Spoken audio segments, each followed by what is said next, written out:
Все окна вылетели еще раньше. Теперь же, когда Нэшвилл произвел торпедный залп, вылетели рамы и оконные коробки. Ясное дело, Нэшвилл в нас не стрелял. Это офисное здание наверняка бы не выдержало. Торпеды грохнули в комплексе электростанций, которые все еще защищали остатки штурмовой группы Новака. Как бы это ни казалось неправдоподобным, но его люди все еще отвечали огнем. Световые нити тяжелых лазеров исполняли свой огненный танец на корпусе флагманского крейсера компании «Ифигения Тетис». К сожалению, вольфрамовая броня крейсера от этого страдала мало. Ямаши рассказал все, что должен был сказать. И тогда выяснилось, что из всего офицерского корпуса нашей великолепной банды наемников наиболее импульсивный и менее всего умеющий держать себя в руках оказалась Валери Ван Хоутен. Валери Ван Хоутен была известна всем. Потому-то нас абсолютно не удивило то, что она сделала. Валери пинком свалила стул, сбрасывая с него кучу обоим для винтовок типа Крафтсман МК-3, после чего смачно плюнула на мерцающий, прорезанный линиями помех экран монитора. «Ах ты, сукин сын долбаный!» Совершенно немелодично заорала она. «Ах ты!» Так она вопила где-то с полминуты и ни разу не повторилась. Нам же всем казалось, что стены здания сотрясаются не от взрывов снарядов, ракет и фотонных торпед, но только от ее визга. Ямашита на экране скорчил мину, как будто лично видел стекающий по кристаллам слюну Валери. «Как же все это плоско!» — заявил он. «Как банально! И насколько правдиво!» — не выдержал я. «Ты и правду долбанный сукин сын, Ямашита-сан, и не только это! Благодаря тому, что ты только что нам сообщил, еще раз доказал, кто ты такой, и сам прекрасно понимаешь, какая ты сволочь! Сейчас, когда мы захватили весь комплекс, когда мы практически контролируем весь город, ты вместо того, чтобы прислать сюда патрульные суда концерна, совершенно нагло приказываешь нам капитулировать, потому что твоя фирма уже договорилась тем временем с Ифигенией Тетис. И вышло так, что вся эта чертовая война никому не была нужной. И это ты говоришь нам сейчас. Сейчас, когда Нэшвилл всех нас долбит торпедами. Хочу напомнить, заявил Яшимото из засетки помех, что мы говорим о фактах, на которые никто из нас повлиять не может, ни вы, ни тем более я. Лично я об этих фактах вам только сообщаю. Посему оскорбления меня не кажутся мне ни оправданными, ни имеющими смысла. Ситуацию они тоже никак не изменят. То есть, джентльмены и леди, это форс-мажор, непреодолимая сила. Передаю вам ультиматум Ифигении Тетис. Если вы немедленно не сдадитесь, Нэшвилл с Электрой будут продолжать обстрел комплекса. Потом они высадят десант. Всех, кто будет оказывать сопротивление, расстреляют на месте. «Ямашита!» – перебил его я, пытаясь сохранять спокойствие. «Ты подписывал наш контракт от имени концерна тем же самым золотым Паркером, что и сейчас торчит из твоего кармашка. А в этом чертовом контракте имеется клауза, гарантирующая нам опеку и защиту на тот случай, если операция провалится. И знаешь, почему эта клауза в контракте очутилась? Ифигения Тетис не признает никаких обычных прав для наемников. Если мы сдадимся, нас всех прикончат. Так что поступай в соответствии с контрактом, Ямашита». «Мне очень жаль, командор Лимон. Только контракта уже и нет. Я подписывал его, имея полномочия наблюдательного совета концерна Шнайдер и Хайкатсу. Теперь же, в силу подобных полномочий, я контракт аннулирую. Абсолютно! Понятное дело, что в силу статьи 3 приложения к контракту вы можете потребовать возмещения в судебном порядке». Калчи Валчи откинул голову назад и зашелся диким, ослиным гоготом. Смех был настолько заразительный, что все мы по очереди тоже загоготали, хватаясь за животы, роняя слезы из глаз. Сначала папа Шухарт, потом Юра Энталли, тоненько, пискляво, совершенно по-девчачьи. Затем Хайме Сантакана, кривясь при этом, потому что спазмы веселья вызывали боль в сожженном лазером предплечье. После него подключился я, а в самом конце Валери. Ямашита даже не улыбнулся. Он скривился, открыл рот, чтобы что-то сказать, но не успел. Мьюра Энталли вытащила из кобуры свой старомодный Вальтер и всадила в экран 3 пули.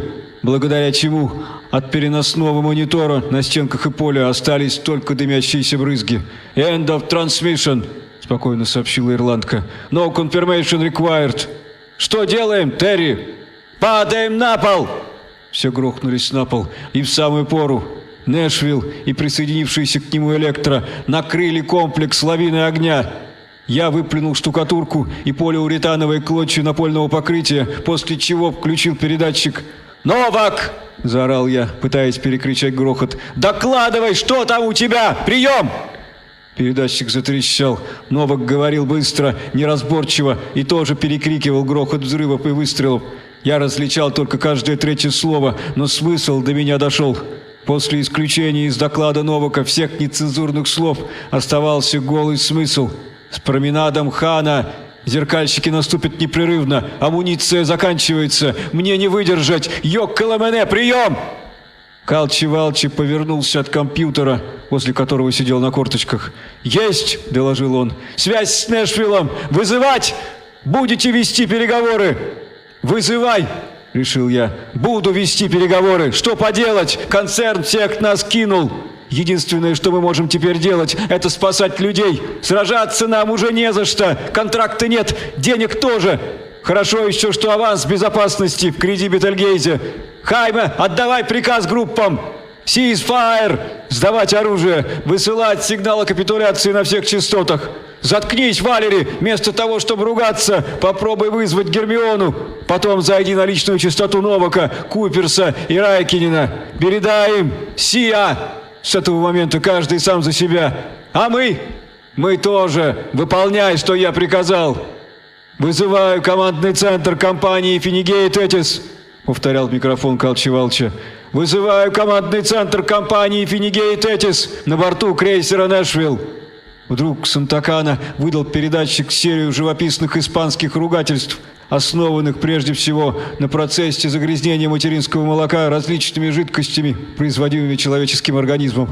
Я догадался, что какая-то из наиболее воинственных штурмовых групп протестовала против Ceasefire. И правда, канонада не утихла. Лазеры и четырехствольные Эрлингтоны с променада продолжали поддерживать корпуса, висящих над комплексом крейсеров. «Гермиона словила торпеду!» Валери вынула горошину динамика из уха. «Слышишь, Терри? Электро обстреляла платформу! Райкинен отбил атаку зеркальщиков, но Гермиона уже не может взлететь!» «Ты передала ей на Русия!» «Делаю, Райкинен! Слышишь меня? Прием!» «Лимуан отдал приказ Сия! Прием!» «То есть как это не врубаешься? Save your ass! Спасай свою задницу!» «А мне откуда знать, каким образом?» «Еот, no confirmation!» «Что теперь, Терри?» «Свяжись со Стереттой!» «Вызываю командный центр!» — бубнил Калчи-Валчи. Со стороны энергетического комплекса сделалось тише. Стреляли только Нэшвилл и Электро, перепахивая землю и здания лучами лазеров и пузырями фотонных торпед. Я глянул на Сантакану, тот кивнул мне, после чего набил на передатчике код следующей группы. Калчи-Валчи все еще продолжал Нэшвилл, а Мьюрейн Талли и папа Шухарт, которым никогда не нужно было что-либо объяснять, не теряли времени понапрасну. Они спешно заряжали заряды и энерджайзеры в наш подручный арсенал. 6 крафтсменов, ручной лазер типа Сака мини-Сильверлот, пару термитных гранатометов Мицуоку АГС и нашу гордость, суперсовременный флеймер Стальвард фирмы Интердинамик. «Думаешь пробиться?» Валери краем глаза глянула на наше военное снаряжение. «И куда?» Стерет не отвечают. Скорее всего, его раздолбали, как и Гермиону. Нам некуда пробиваться. Тьюри прав. Это уже конец, Шиабхан. «Валери!» Мьюрейн Талли подняла голову и откинула со лба рыжие, слегка вьющиеся волосы.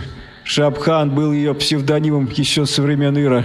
«Не знаю, как ты, но я поддаваться не собираюсь». «Равно, как и я!» Не поднимая головы, заявил папа Шухарт.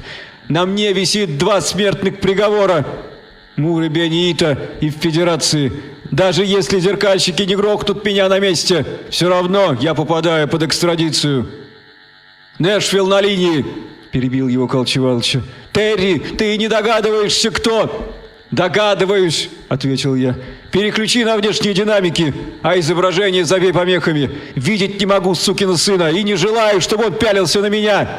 Можешь говорить. Командор Лемуан вызывает Нэшвилл.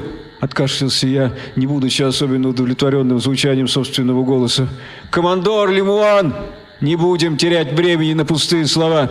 Раздался в помещении гадкий, холодный, трещащий голос жабы. «Безоговорочная капитуляция, Лемуан! Суррендер, Юце! И никаких торгов или переговоров! Немедленное прекращение огня и командных компьютеров! Отключение наводящих лазеров! Сдача оружия и дезактивация оборудования! Конфирм! Единственное, кто в данный момент, Раскин, и ведут огонь, это твои крейсера! Хотелось бы верить, что это правда! Ладно, Лемуан, отдаю приказ прекращения обстрела. На территорию комплекса высаживаю десант. Но предупреждаю, что любая попытка сопротивления или уничтожения собственности компании будут наказуемы. На месте и крайне сурово. Сообщи мне свои координаты, командор. Я вышлю специальный отряд за тобой и за следующими офицерами. Джон Шухарт. Папа скорчил ироничную рожу. Мейнард Маннеринг. Калчи-Валчи сплюнул на грязный пол. Хайме Сантакана, хладнокровно продолжал жаба. Мюррейн Шиоб Ханталли, Лесли Новак, Эйнар Райкинен, Ян Вильям Куиперс, Валери Ван Хоутен. Мюррейн послала сладкую улыбочку Вайлери, после чего вручила ей Крафтсмен сумку с зарядами, бандольерку с гранатами. Вайлери приняла все. «Конфирм, Энри, конфирм!» — потребовал Раскин, закончив называть фамилии тех, на которых висели приговоры. «Адмирал Раскин. Раньше, когда он был таким же, как мы, наемником, еще не был адмиралом, его звали Жабой по причине специфического типа красоты». Калчи-Валчи подбегнул мне, затем отбарабанил на клавиатуре координаты платформы Роджерса, от которой нас отделяло километров 6. «Конфирм, Раскин!» — подмигнул я в ответ, принимая из рук Мюррейн заряженный Крафтсмен. «Surrender Юце Форс! Ждем твой отряд точки с указанными координатами. See you later, аллигатор! Йот НСР! Отключайся, Валчи!» «Ясен перец!» «Тогда...» — взвесил я винтовку в руке. «Поцелуй нас в задницу, жаба!» Нас накрыли на 3-м уровне. Может, они ориентировались, что нам известно про док, в котором стоит Ишоги Мару. А может, сам жаба знал нас настолько хорошо, чтобы предугадывать наши ходы. Впрочем, возможно, что им повезло. Было у них то самое везение, которого нам не хватило. Они подъехали в 4 АТВ, снабженных датчиками и инфракрасными локаторами, потому что нащупали нас огнем еще тогда, когда нам казалось, что мы прикрыты дымом и темнотой, и сразу же врезали по нам по всем, что у них имелось: ракетами, плазмой, напалмом, снарядами СЛАП, истинный оверкилл. При этом они накрыли половину ребят из взвода прикрытия. К сожалению, при этом они пришли к Сантакану, который шел впереди. Хайме погиб на месте. Быстро. Повезло гаду. Менее удачливые, обожженные и раненые, орали так, что кое-кто из наших сорвали шлемы, чтобы не слышать того, что звучало в наушниках. Но в себя мы пришли быстро и ответили им еще более крутым оверкиллом. Дали им понюхать все, что у нас было. Мюррейн Талли вскрыла 1 АТВ из лазера Сака. Папа грохнул во 2-й термитным снарядом из Мицуоки. Выйти из обеих транспортеров не удалось никому. Из остальных, которые, впрочем, тоже горели, высыпали рейнджеры межпланетных сил безопасности компании Финигей и Тетис в своих черных кевларовых панцирях и шлемах с зеркальным забралом, по которым и появилось их жаргонное наименование, и резко пошли на нас. В дыму, среди огня и взрывов, с воплями, среди шума и шипения, льющиеся из распылителей воды. Скорее всего, зеркальщики считали, будто сомнут нас одним напором и забьют нас в коридоры на 2-й уровень. Только ведь и у нас никакого выхода не было. Нам нужно было идти вперед, к доку, где стоял Ишоги Мару, транспортник, что был нашей единственной надеждой. Прежде чем Валери и папа Шухарт установили треногу Штальварта, нас немного прижали. Гранаты и пули крафтсманов не могли быть достаточной запорой. Впрочем, у них и у самих имелись крафтсманы. Были у них и двухствольные дайхатсу. Опять же, они тоже умели ими пользоваться. Так что нас становилось все меньше. Но через мгновение слово сказал Штальварт. «Ласциато огни спиранца! — сказал он, и весь третий уровень превратился в дантовский ад. Валери, стоя на коленях, прижав щеку к корпусу целеуказателя, визжала, словно сумасшедшая, а Флеймер плевался огнем, от которого таяли бетон и стальная арматура. Мьюрейн и Калчи-Валчи сыпали в огонь гранату за гранатой. Папа же подполировывал все это тоненькой красной ниточкой из сака. «Хватит!» – заорал я, видя, что и правда уже хватит. «Хватит, Валери! Прекрати огонь!» Она подняла голову от прицела. Глаза у нее были совершенно безумные. Слезы на грязных прочертили чудовищный узор. Я поднял с земли Мацуоки, заряженный. Выстрелил я от бедра, не целясь. Термит прожег в стенке холла дыру, через которую бы без всякого труда мог проехать АТВ. Папа Шухарт осторожно отодвинул Валери и поднял штальвард вместе с треногой. «Оставь!» — рявкнул я. «Он сделал все, что от него и ожидалось. Теперь мы не можем тащить за собой тяжелое оборудование. Берите только винтовки и сака. Шиабхан, Валче, в дыру! Приготовьте фронт! Направляемся в док! Через минуту весь комплекс будет окружен! Валери, что с тобой? Переставляй, бля, костыли!» Валери захлебнулась, раскашлялась, глядя на то, что валялось вокруг нас. А тем были кровавые ошметки, оставшиеся от взвода прикрытия. Я резко рванул ее, поднимая с колен. Я же совершенно неожиданно испытал жалость. Я жалел, что меня с Валери ничего не объединяло. Абсолютно ничего. Хотя было такое время, что кое-что соединить нас могло. Но я уже тогда прекрасно понимал, что то чудесное время никогда не вернется. Мы побежали. Издалека, из дыма, огня и воды я слышал рычание следующих транспортеров, забиравшихся на груды развалин на своих раздутых колесах. «Ишогимару!» Стальная лестница, платформа с поручнями, грохот и вопли, черные силуэты в зеркальных шлемах, наверху и внизу, а мы посередине. Вокруг нас железки искрятся от рикошетящих пуль. «Ишогимару!» Чудеса случаются редко, не каждый день, и не сегодня.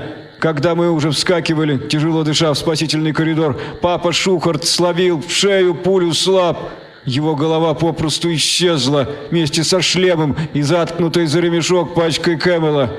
Одна рука упала на железную платформу, вторая еще крепилась к нему, хотя и трудно было сказать на чем. Мы приняли это без особых эмоций. У каждого имелись собственные проблемы. Никто из нас не мог похвастаться целостью и сохранностью. Мы истекали кровью, спотыкались, падали и вставали. «Ишогимару!» На второй платформе Мьюрейн упала и уже не смогла подняться. Валери сорвала с себя всю ношу, пристегнула пряжки к поясам ирландки и потащила ее по стальным плитам. Я же, стоя на коленях, палил по гонящимся за нами зеркальщиками всеми имеющимися у меня кумулятивными ракетами из Муцуоки. Последний раздолбал лестницу. Термит превратил половину платформы в живописную паутину, истекающую искрами и слезами расплавленного металла. Из коридора залопотали крафтсмены. В динамиках завибрировал крик обеих девиц. Я побежал за ними по широкой блестящей полосе крови, которую Мьюрейн оставляла на плитах. Нас окружили, вырезав лазерами проходы в стенах комплекса. Но проход был узкий, тесный, и бочка для воды давала нам какую-то защиту. Мы лежали, чувствуя жар собственных тел, и делали все, чтобы выжить. Зеркальщики подошли так близко, что некоторые даже выдвинули телескопические штыки на стволах собственных дайхатсу. Только мы очень сильно желали выжить. Последних мы пришили с расстояния буквально пару метров. Я из своего глока, Мьюрейн из старомодного Вальтера. Когда же они отступили, давая нам передохнуть, когда до меня дошло, что Калчи-Валчи убит, когда сотрясаемая конвульсиями Мьюрейн валялась лицом вниз на стальной плите, когда Валери закончила перевязывать себя индивидуальным пакетом первой помощи, я нашел выход. Через вентиляционную шахту, крышку которой раздолбала снарядами слаб. «Валери! Шиабхан! Быстро!» Мьюрейн подняла голову. «Я не могу подняться!» Кратко и совершенно хладнокровно сообщила она. «Не могу пошевелить ногами! Позвоночник! Оставьте меня!» Вы, скорее всего, не поверите, но ее слова патетично не прозвучали. В нашей профессии имеются свои принципы, свой неписанный кодекс. Я присел и поцеловал ее в грязную, покрытую кровавой коросткой щеку. Потом помог ей сесть, опирая спинкой о резервуар с водой. Я дал ей крафтсмен, и последнюю оставшуюся у меня обойму. Вали тоже, ничего не говоря, положил рядом с ней бандольеру с гранатами. 2. После чего, не оглядываясь, мы ползли в шахту. Я с Валери. Ничего больше для Мюррейн мы сделать не могли. Честное слово, мы не успели далеко отползти, как услышали, как она валит из Крафтсмана, а через мгновение услышали ее крик. Нет, не крик, пение! Мюррейн Шиопханталли из Дублина, живописный Филиан-стрит, пела, отстреливая последнюю обойму в зеркальщиков, идущих на нее по лестнице с телескопическими штыками на стволах дайхатсу. На Дублинской ярмарке, где все девушки так красивы!» Крафтсман захлебнулся и замолк, после чего через пару секунд взорвались обе гранаты. Впервые я взглянул на сладкую Молли Мейлоун. Выстрел из старомодного Вальтера. 1, 2, 3. И пение все более дикое, все более отчаянное. Когда она катила свою тележку по широким и узким улочкам, плача. Выстрел и тишина. Мюррейн Шиопханталли с Фенни-стрит. Ничего мы не могли сделать. Ничего. Когда я вытаскивал ее из вентиляционной трубы на платформу, Валери фан Хоутон умерла. У нее была перебита бедренная артерия. Плохо наложенная повязка не помогала, и девушка истекла кровью. Перед боем и во время него она глотала и парал, и батлдаст. Когда же ее ранили, колола стимуляторы и анальгетики. Боли она не чувствовала, вот и не поняла, что умирает. Умерла она точно в ту минуту, когда нас нашли ребята Яна Куперса. Тот, услыхав приказ Сия, вспомнил про док, в котором стоял всеми забытый транспортник Ишогимару, и спас задницу, свою, равно как и всех ребят с девицами, которых вел за собой, и которым удалось пробиться. И мою задницу он тоже спас, хотя за меня мог и не беспокоиться. Ведь, отдавая ему приказ Сия, я ничего не сказал про транспортник ни ему, ни Новаку, ни Райкинину. В нашей профессии имеются свои законы и принципы. Куперс, Новак и Райкинен должны были отвлечь внимание, должны были оттянуть зеркальщиков на себя, а Ишогимару должен был забрать с планеты меня, папу Шухарта, Сантакану, Калчевалча и Мюррейн Талли и Валери. Но Валери умерла. Представьте себе, но взлетели мы без хлопот. Нас не взорвали торпеды Нэшвилла и Электры, нас не захватил буксир, за нами не послали истребителей. Чудеса каждый день не происходят, но нам счастье улыбнулось. Мы улетели. И вот тогда на борту Ишогимару, который после отстрела трюма оказался старой колымагой, я дал весьма глупую, можно сказать, безумную клятву. Обмотанный бинтами, нафаршированный уколами, я кое-что пообещал адмиралу Раскину, называемому Жабой. Другое обещал адвокату Ямашира из концерна Шнайдер Хайкатсу, равно как и Каленбергу, президенту того же концерна. Ясное дело, что в собственных обещаниях я не позабыл о компании Финигения Тетис, ни о ее вооруженных силах, ни о зеркальщиках из межпланетных сил безопасности. Я предусмотрел всех и прибавил, так, ради запаса, всех тех, которые могли бы встать у меня на пути, которые могли бы помешать. Я дал обещание и выполню его. Пускай даже это займет годы, десятки лет. Я не забуду, кому и чего обещал. Слышишь, Шиопхан? Вы слышите меня? Хайме, папа, Валче, Новак, Эйнар. Ты слышишь меня, Валери? Только потерпите, я не забуду.